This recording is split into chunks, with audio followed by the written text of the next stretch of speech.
Kay Secretary Mar Rojas, nasa loob o labas ka man ng gobyerno,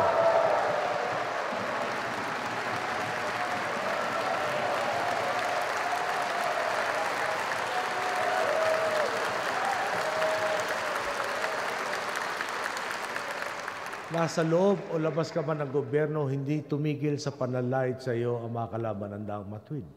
Dahil nga may bilang ka, dahil talagang maibubuga ka, nagpupursige silang ibaksa ka. Palibasa, hindi nila kayang iangat ang sarili, kaya pilit ka nilang ibinababa. Sa patuloy nilang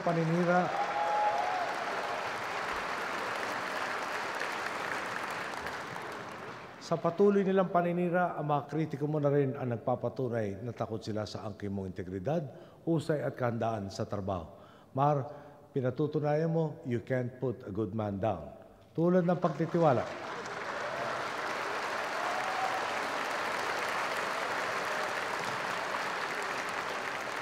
Tulad ng pagtitiwala ng nanay at tatay ko.